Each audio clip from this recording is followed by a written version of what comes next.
Бәріне сәлем, сізбен бірге адвокат Тайыр Насханов. Мен бизнесті қорғаумен айналысамын. Бүгін біз жолда апат болған жағдайда жүргізушіге не істеу керектігі туралы сөйлесетін боламыз. Лайк басып, менің YouTube каналыма жазылыңыздар. Әрине, апатқа ұшыраған кез келген адамға сабырлы және мұндай жағдайда салқын қанды болуы өте қиын. Көбінесе адамдар әбіржеп, не істерін білмейін қалады.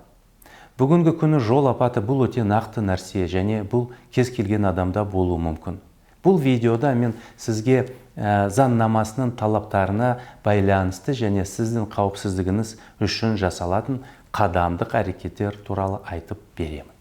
Сонымен қатар, сіз қандай әрекеттерді жасаудың қажеті жоқ екенін және қайсы сізге қарсы болатынын білесіз.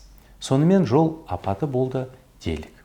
Көлікті тоқтатыңыз, авариялық дабылды қосыңыз, авариялық тоқтау белгісін қойыңыз. Жол апатынан зардап шеккендердің бар жоғын біліңіз. Әрдайым автокөлікте дәрі қорабын ұстаңыз. Сізге алғашқы медициналық көмек көрсету қажет болуы мүмкін. Егер зардап шеккендер болса, жедел жәрдемді шақыруыңыз керек. Болған жағдай туралы 102 нөміріне қоңырау шалып хабарлаңыз. Полиция келгенге дейін куәгерлердің аты жөндерін және мекен жайларын жазып алыңыз.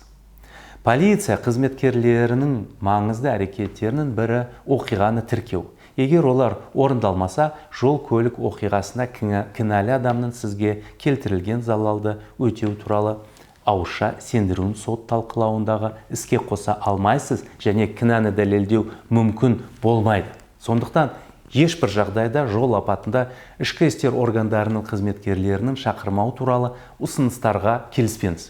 Егер сіз басқа көліктердің жүруіне кедергі келтірмеу үшін көлікті жылжытқыңыз келсе, онда фото-видео тіркеу арқылы көліктің орнын міндетті түрде бекіту керек.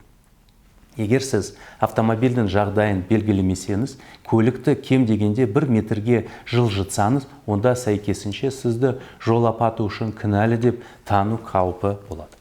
Оқиға орнына жол полициясының қызметкерлері келгеннен кейін барлық куәгерлерді сауалнамаға шақырыңыз. Олардың түсіндірмелері сіздің кінәсіздігіңізді сотта дәлелдеуге көмектеседі. Егер сіз жол полициясы қызметкерлерінің жол көлік оқиғасы болған жерді тексеру хаттамасы, схемасы, түсіндірмелері сияқты бастапқы құжаттарды дұрыс жасауын қадағаласаңыз, сіз үшін жақсы болады. Егер полиция қызметкері жасаған хаттамада сізге бір нәрсе ұнамаса, сол құжатта өз пікірлеріңізді жазыңыз.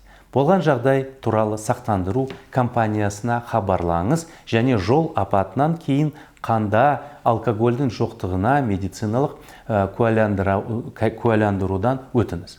Сонымен енді сіз жол апатының қатысушысы болған жағдайда өзіңізді қалай ұстау керектігін білесіз.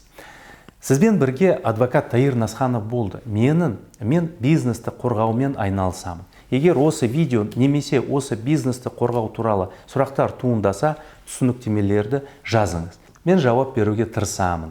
Менің каналыма жазылыңыз.